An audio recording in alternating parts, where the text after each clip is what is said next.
इसी चुनाव में एक महिला सदस्य भी अपना नामांकन करने के लिए आज पहुंची हैं। हम इनसे जानेंगे कि अगर ये महिला हैं तो किन मुद्दों पर चुनाव लड़ रही है bar council of Uttar Pradesh का। सबसे तो पहले मैं आपका नाम जानना चाहूंगा।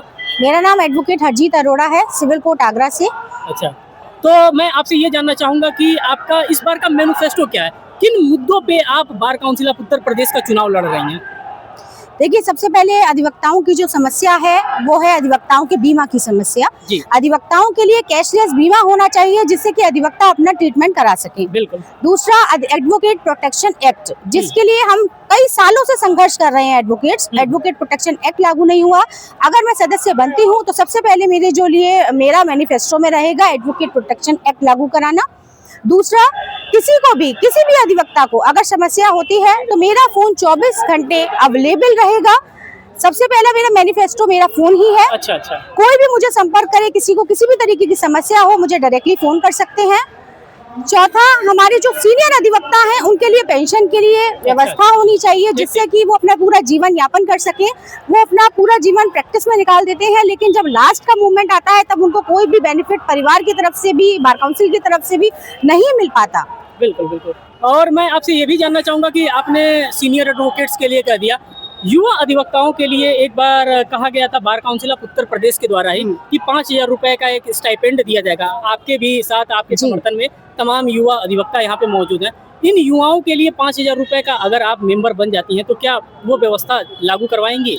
देखिए, आप 5,000 की बात कर रहे हैं, मुझे नहीं लगता इस समय में 5,000 में कुछ हो सकता है। युवा अधिवक्ता के लिए जब रजिस्ट्रेशन कराते हैं तो उनको कम से कम 5 साल तक बार काउंसिल से हर महीने 10,000 रुपए महीना मिलना चाहिए, जिससे कि वो अपनी प्रैक्टिस भी कर सके, प्रैक्टिस के साथ साथ अपनी स्टडी पर भी ध्यान दे सकते हैं। और दूसरा, मैं एक बात और जरूर कहना चाहूंगी कि जब नए अधिवक्ता रजिस्ट्रेशन करवाने बार काउंसिल में आते हैं और फॉर्म सबमिट करा देते हैं, उसके बाद फॉर्म में अगर कोई भी त्रुटि होती है तो उसके लिए उनको कोई भी इंफॉर्मेशन देने वाला नहीं होता। तो उसके लिए भी बार काउंसिल में एक टोल फ्री नंबर होना चाहिए जिससे कि वो डायरेक्टली संपर्क कर सकते हैं और उनका फॉर्म पेंडिंग क्यों है इसकी जानकारी भी उन तक पहुंचानी जानी चाहिए। बिल्कुल। इसी कड़ी में मैं आपसे एक और प्रश्न पूछना चाहूंगा, क्योंकि आपने नामांकन किया है, bar council of Uttar Pradesh का मेंबर बनने वाली हैं। मैं आपसे ये जानना चाहूंगा कि क्या हमारा देश डिजिटल इंडिया की तरफ जा रहा है? हम पेमेंट भी ऑनलाइन करते हैं, लेकिन bar council of Uttar Pradesh की प्रक्रिया ऐसी है कि हमको फॉर्म फिल करने के लिए भी ऑफलाइन हमको कागज दिया जाता है। ऑफलाइन हम कागज को फिल करके ला करके यहाँ पे खुद सबमिट करना होता है। तो इस व्यवस्था को आप बदलना चाहेंगे?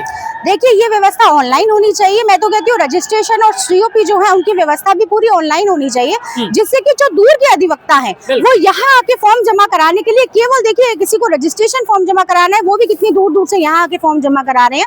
अगर ये प्रक्रिया ऑनलाइन हो जाएगी तो इससे अधिवक्ताओं की जो परेशानी है वो भी कई हद तक कम हो जाएगी। बिल्कुल। मैं आपसे ये जानना चाहूंगा कि आजकल महिला अधिवक्ता न्यायालय में हमको नहीं देखने के लिए मिलती हैं, तो आप उनकी संख्या को भी बढ़ाने पे जोर देंगी?